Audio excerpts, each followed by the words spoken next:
અબોલ જીવ સેવા ટ્રસ્ટ દ્વારા સેવા કેમ્પનું આયોજન કરવામાં આવ્યું.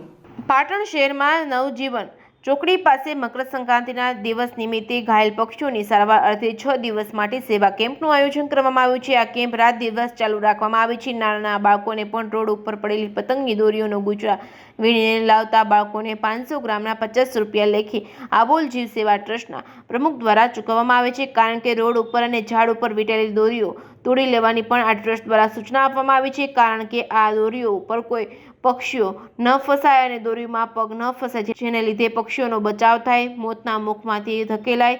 તેમજ આપણા આ મકર સંક્રાંતિના તહેવાર પર મજા માણવા ઘણા નિર્દોષ પક્ષીઓનો જીવ ખોવાનો વારો આવે છે. તેને લઈને આ ટ્રસ્ટ દ્વારા આ નવતર પ્રયોગ કરવામાં આવી રહ્યો છે. Reporting by Pravin Panchal, મેસર.